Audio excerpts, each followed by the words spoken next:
अमृत स्थापना कर देता है और भगवान उस अमृत को चूस करके ही धीरे धीरे वृद्धि को प्राप्त हो जाती है। इसीलिए तो भगवान आदिनाथ ने अंगूठा चूसा था ना, इसलिए आज भी बच्चों की परंपरा चली आ रही है, बहुत सारे बच्चे अंगूठे चूसते हैं। भगवान आदिनाथ ने ये परंपरा डाली थी, समझे ना। तो अमृत पान और उनके सारे के सारे वस्त्राभूषण, खाने पीने की सारी व्यवस्थाएं स्वर्ग से होती हैं। कहाँ से होती हैं?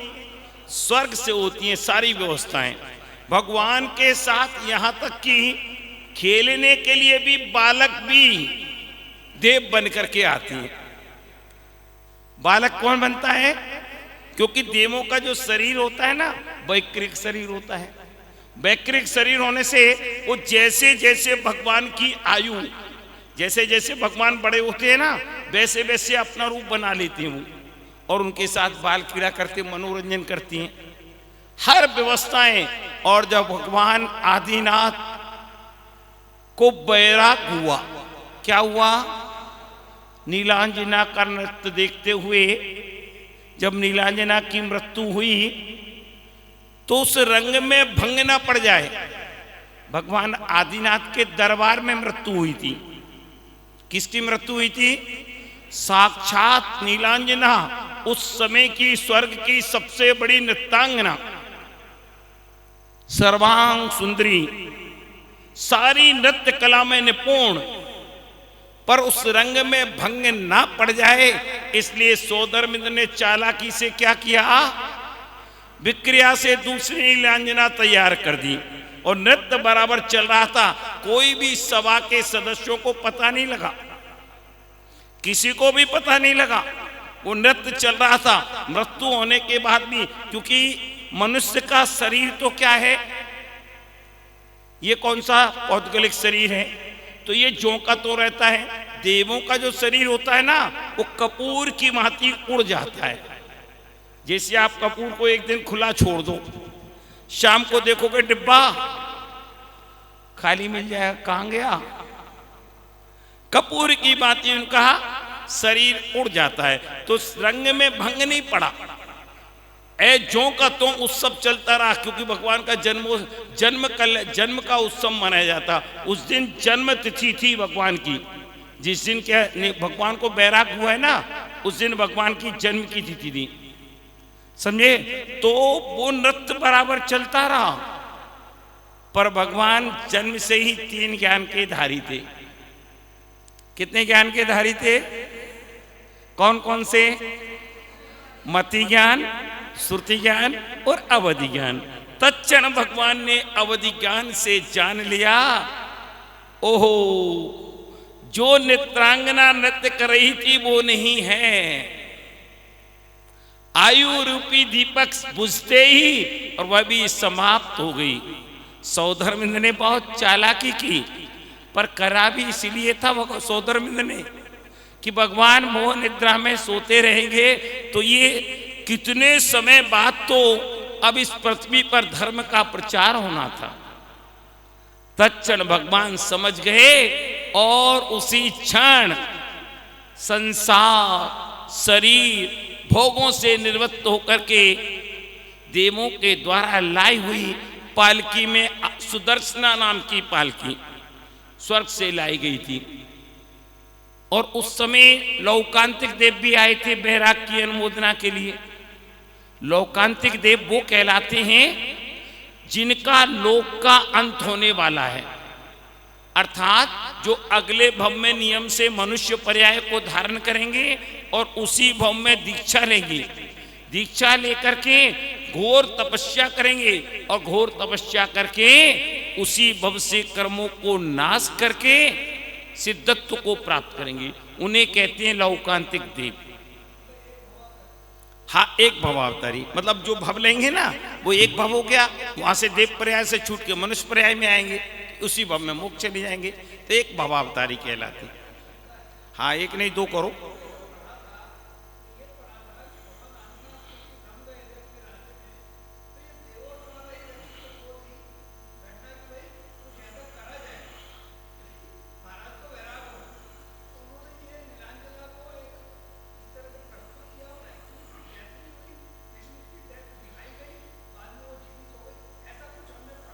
नहीं, जीवित कोई नहीं होता है दुनिया में। एक बात ये अपने दिमाग से इस बात को निकाल लो, सुनो, मणि मंत्र तंत्र बहु होई, मरते न बचावे। जब ये भी जीवित नहीं बचे, इनकी जब आयु पूर्ण हुई तो इनका निर्वाण हो गया। तो संसार में कोई जीवन दान नहीं दे सकता है, सब कुछ दे सकता है, पर एक बार शरीर से आत्मा निकलने के बाद कोई, जैसी मान लो स्थिति ऐसी है कि मान लो बेहोश अवस्था है या सर्प ने डस लिया है, ऐसी स्थिति है, प्राण नहीं निकले हैं पर मूर्छित हो गया है जीव। क्या हो गया है? मूर्छित हो गया है, उसका हलन चलन सब कुछ बंद हो गया है, श्वासोच्छ्वास बंद हो गई है, परंतु अभी सांस उसमें अंदर आत्मा द्रव्य मौजूद है। ऐसा व्यक्ति तो जागृत हो सकता है, पर जिसका आयु रूपी दीपक समाप्त हो गया है, दुनिया की कोई ताकत उसे जिला नहीं सकती है। ये हमेशा ध्यान रखो, ठीक है ना। तो अब मैं आपको बता रहा था कि इतना वैभव के साथ भगवान को दीक्षा कल्याणक मनाया। कहां ले गए थे भगवान को मालूम है आपको? प्रयाग की पावम धरा। आज जो प्रयाग है ना, वहां प्रयाग में बट वृक्ष के नीचे आज भी वो वृक्ष अक्षय वृक्ष के नाम से प्रसिद्ध है। वैष्णव संप्रदाय में उसकी पूजा की जाती है, अक्षय वृक्ष। और जिस वृक्ष को नष्ट करने के लिए अंग्रेज शासन ने, अंग्रेजों के जमाने में, उस वृक्ष पर, उस वृक्ष की जड़ पर नीचे उस स्थान पर उसे काट करके उस स्थान पर 6 महीने पूरे अखंड अग्नि जलाई थी। कितने महीने? 6 महीने अखंड अग्नि जलाई थी, पर उसके बाद पुनः उसमें अंकुर फूट गया। वो आज भी अक्षय बट वृक्ष के नाम से उसकी पूजा होती है वैष्णव संप्रदाय में। और वो इस समय ये उनके इसमें है, मिलिट्री के संरक्षण में वो वृक्ष है इस समय, आज भी है। और वैष्णव संप्रदाय में उसकी पूजा आज भी की जाए। इसीलिए तब से बट वृक्ष, जो बट वृक्ष की पूजा की परंपरा चली है ना, वो इसी कारण से चली है। वो बट वृक्ष तो वो भगवान को केवल ज्ञान जहां हुआ था वो बट वृक्ष था पूज्य, पर आज वो परंपरा चल गई वृक्षों की पूजा की। तो भगवान ने प्रयाग की पावन धरा पर संपूर्ण आरंभ परिग्रह का त्याग करके और भगवान के साथ 1000 राजाओं ने भी दीक्षा ली। कितने राजाओं ने? भगवान ने दीक्षा नहीं दी थी, जैसा भगवान ने किया वैसे ही उन्होंने किया। भगवान ने केश नोच किया, उन राजाओं ने भी केश नोच कर लिया। भगवान ने वस्त्रों का त्याग किया, उन्होंने भी वस्त्रों का त्याग कर दिया। भगवान ने ध्यान में आरूढ़ पीछी कमंडल इंद्र के द्वारा प्रतीत पीछे कमंडल ग्रहण किए, उन्होंने भी ग्रहण कर लिए। भगवान ध्यान में आरूढ़ हो गए। भगवान ने तो 6 महीने का योग ले लिया। कितने महीने का? 6 महीने का योग ले लिया। बाकी के सभी खड़े हो गए, उन्हें तो कुछ नहीं पता था, वो तो जैसे भगवान कर रहे थे वैसा कर रहे थे। अब वो 6 महीने भगवान तो मौन से खड़े हो गए। अब 1 दिन बीता, 2 दिन बीते, 3 दिन बीते, सप्ताह बीता, पेट में चूहे कूदने लग गए।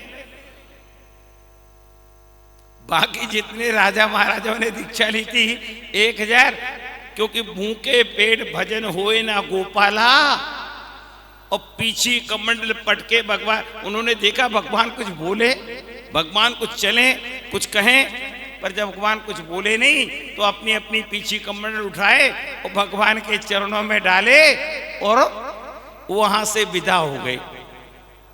अब विदा होकर के झरने का पानी पीने लगे, वनों के फलों को खाने लगे। अब वापिस तो जा नहीं सकते थे अयोध्या नगरी, क्योंकि उस समय वहां के राजा कौन थे? भरत चक्रवर्ती। अब किस मुंह से वापिस जाए? तो वो जंगल में ही, अब जंगल में ऐसी प्रकृति करना चालू की तो वन देवता प्रकट हो गया। बोले आप इस दिगंबर मुद्रा में ऐसी अनर्गल प्रवृत्ति नहीं कर सकते हैं।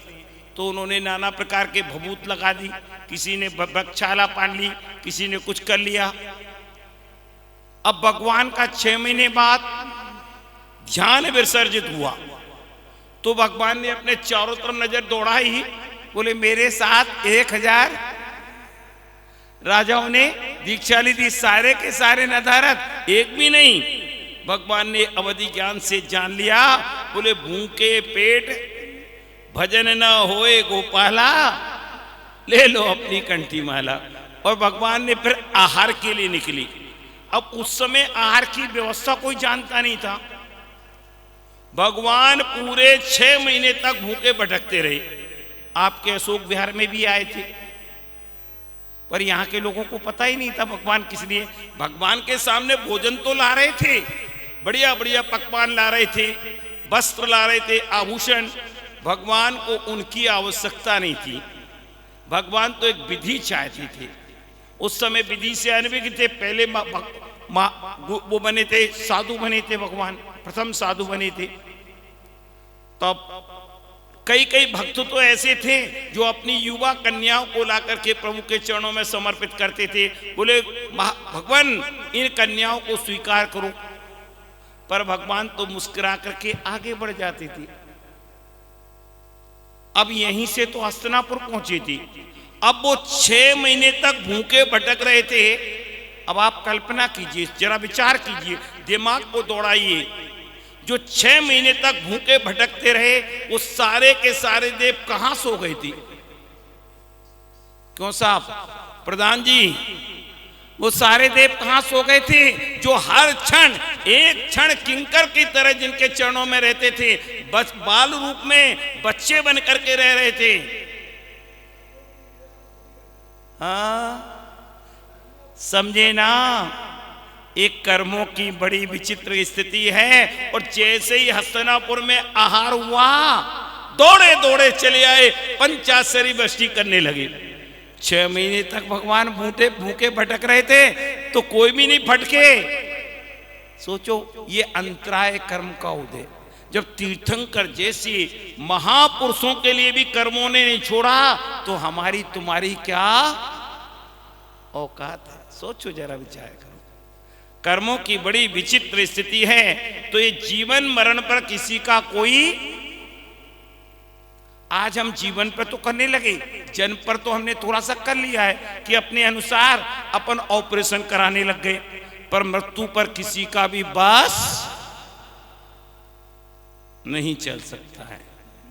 तो ये तो जिसका जितना जीवन है, कोई एक पल भी बढ़ा नहीं सकता है। सारी जिंदगी की कमाई जिसे आप पूरी जिंदगी इकट्ठी करती है, कमा करके वैद्य के सामने रख दो, डॉक्टर के सामने रख, वो तो आपने देख ही लिया।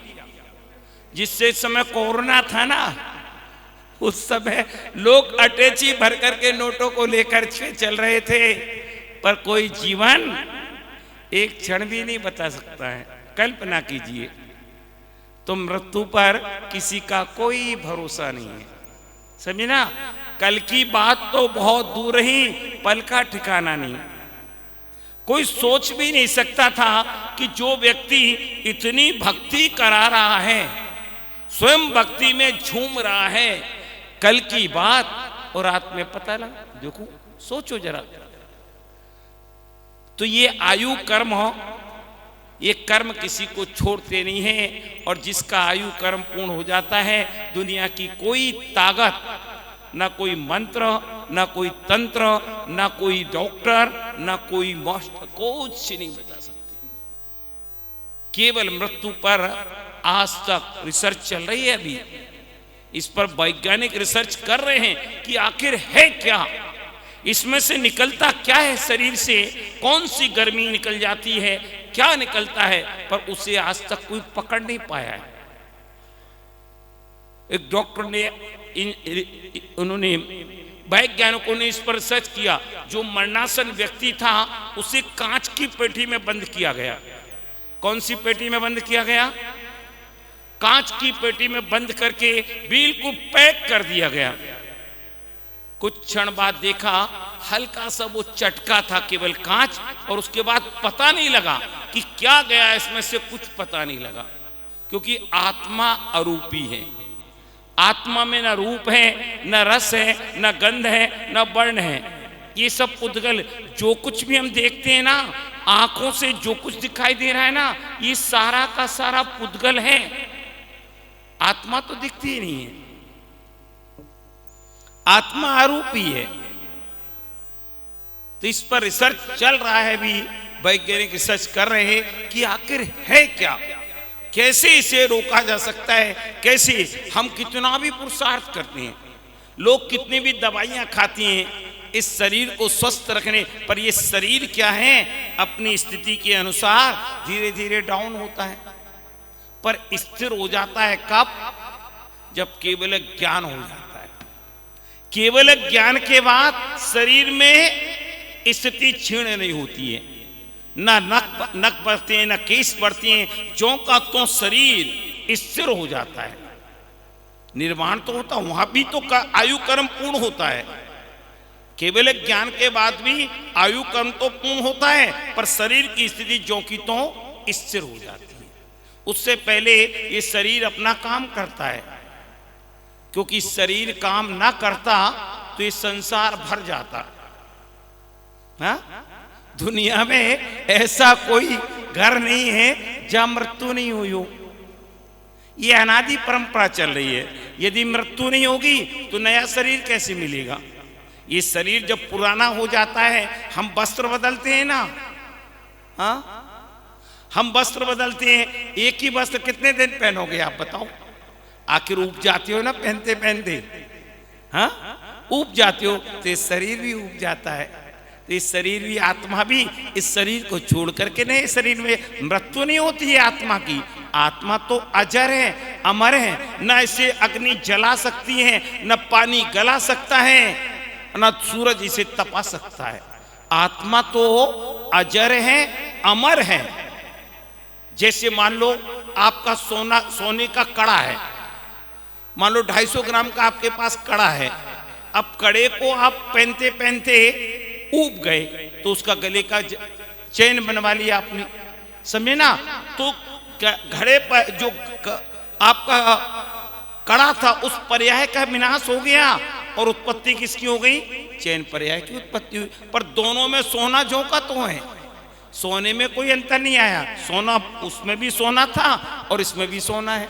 ऐसी आत्मा में, आत्मा जिस शरीर में जाता है ना, चींटी के शरीर में जाता है तो चींटी के आकार के रूप हो जाता है। इसमें क्या है? संकुचित और विस्तार की शक्ति है आत्मा में।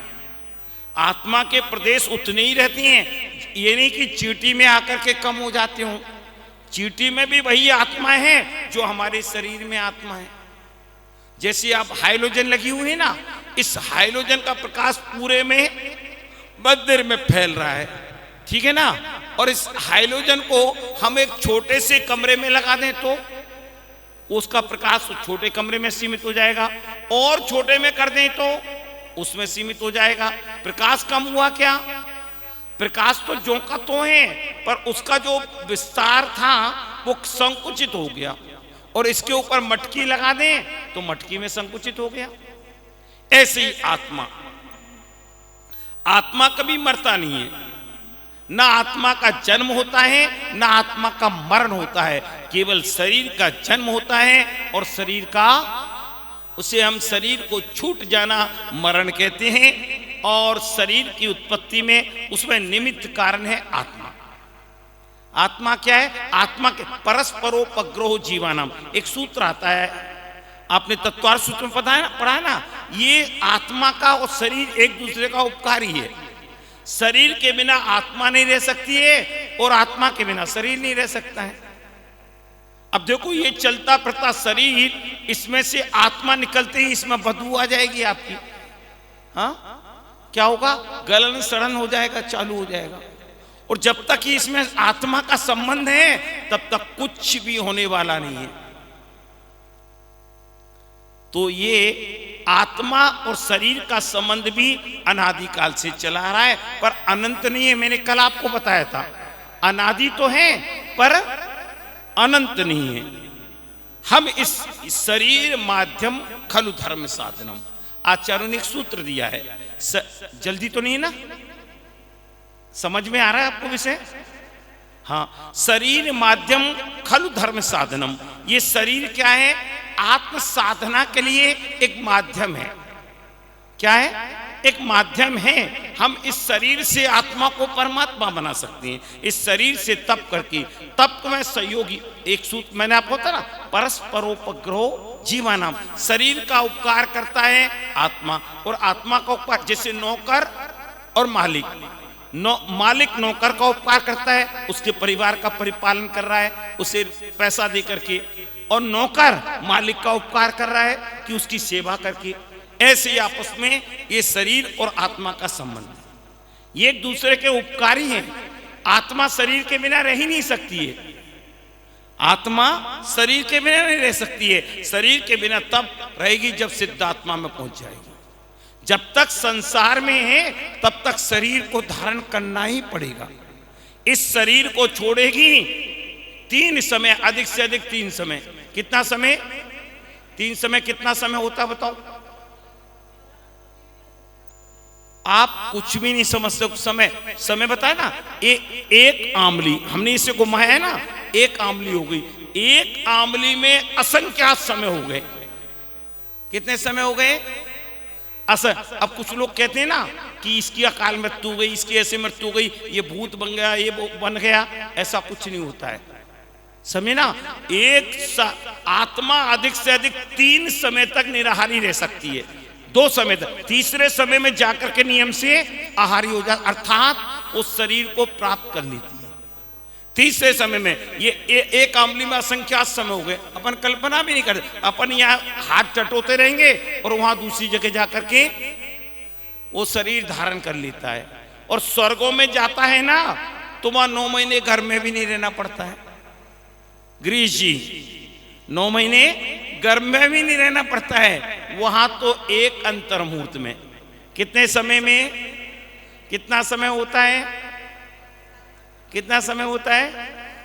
48 मिनट के अंदर का समय एक अंतर मुहूर्त कहलाता है।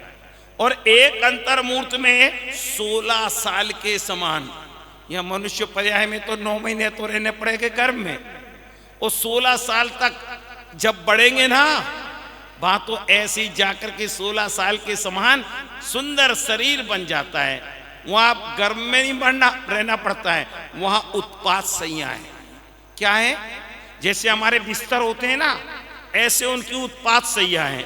और उत्पात सैयों पर ऐसे उठते हैं जैसे कोई सो करके, जैसे कोई नया जन्म होता है ना, तो वहां घंटा अधिक अपने आप बजने लगती हैं। सारे देव इकट्ठे हो जाते हैं और अवधि ज्ञान से जान लेते हैं ये मेरी नियोगिनी आ गई, ये मेरा साथी आ गया। ये स्थिति स्वर्ग में तो अंतर मुहूर्त में ही, और बाकी में समय समय पर जहां जीव जाता है, नरक में जाता है, वहां तो बिलों में उत्पत्ति होती है, वहां बड़ा कष्ट होता है। वहां तो भूमि स्पर्श करने पर मात्र ही, वहां जब जन्म होता है ना, इतना कष्ट होता है उसकी कल्पना भी नहीं कर सकते हम। वहां की भूमि का स्पर्श भी सैकड़ों बिच्छू एक साथ डंक मार दें, केवल भूमि का स्पर्श होते ही। वहां के दुखों का वर्णन तो आचार्यों ने क्या बताया। तो चारों गतियों में वैसे तो दुख है, चारों गतियों में कहीं भी किसी गति में सुख नहीं है। मनुष्य सोचता है देव गति में सुख है, पर वहां भी ईर्षा का बहुत बड़ा दुख है। काय का दुख है? हमसे जो बड़े मेहरदीक देव होते हैं ना, जिनका वैभव ज्यादा होता है, कुछ देव तो ऐसे होते हैं, देव पर्याय तो प्राप्त की, पर उन देवों के बहान बनना पड़ती है। आबयोग जाति के देव। कौन से जाति के देव? वहां देवगति तो मिली, पर उन मेहर जैसे मालिक का नौकर बनना, ऐसे ही उनका वाहन, जिससे हमारा ड्राइवर होता है ना, गाड़ी चलाता है, ऐसे वो ड्राइवर को तो गाड़ी चलाना पड़ती, वो स्वयं गाड़ी बनना पड़ती, वहां वाहन बनना पड़ता है। पर एक बात ध्यान रखना, वो मूल शरीर से कोई नहीं बनता है, विक्रिया से बनता है, पर बनना तो पड़ता है ना, पर कष्ट बहुत होता है, बहुत कष्ट होता है। मानसिक टेंशन सबसे बड़ा कष्ट ही तो मानसिक है। शरीर का कष्ट तो एक बार छूट जाता है, पर मन का मानसिक जो कष्ट है ना, वो बड़ा कष्टकारी, जिसे कहती है टेंशन। क्या कहती है, क्या कहते हैं, टेंशन। आज सबसे ज्यादा दुखी इसी के चक्कर में है जी। और मैं समझता हूं 90% टेंशन तो फ्री की लेता है जी, फ्री की। बैठे बैठे टेंशन हो जाती है। मान लो आप पूजा कर रहे हैं, क्या कर रहे हैं, पूजा कर रहे हैं, और हमारे पुजारी जी आए और बगल वाली थाली में 5 बादाम ज्यादा गिर गई और आपकी थाली में 5 बादाम कम हो गई, बस यही टेंशन बन गई। लो लो, इनकी थाली में 5 इतनी बादाम रख दी, मेरी में बादाम ही कम रख। अरे काहे की टेंशन, बुला करके तो और ले ले भैया बादाम। मैं बताता हूँ ना, बहुत 90% टेंशन तो जीवन में हम व्यर्थ की लेते हैं, व्यर्थ की लेते हैं। पड़ोसी के कुछ हो रहा है, हम वैसे ही दुखी हो रहे हैं। हमें क्या लेना देना है, अपने आप को देखो। हमेशा याद रखो, मैं आपको सुखी होने का मंत्र देता हूं। नंबर 1 तो ये बात ये है कि हमें हमेशा नीचे देख करके चलना चाहिए।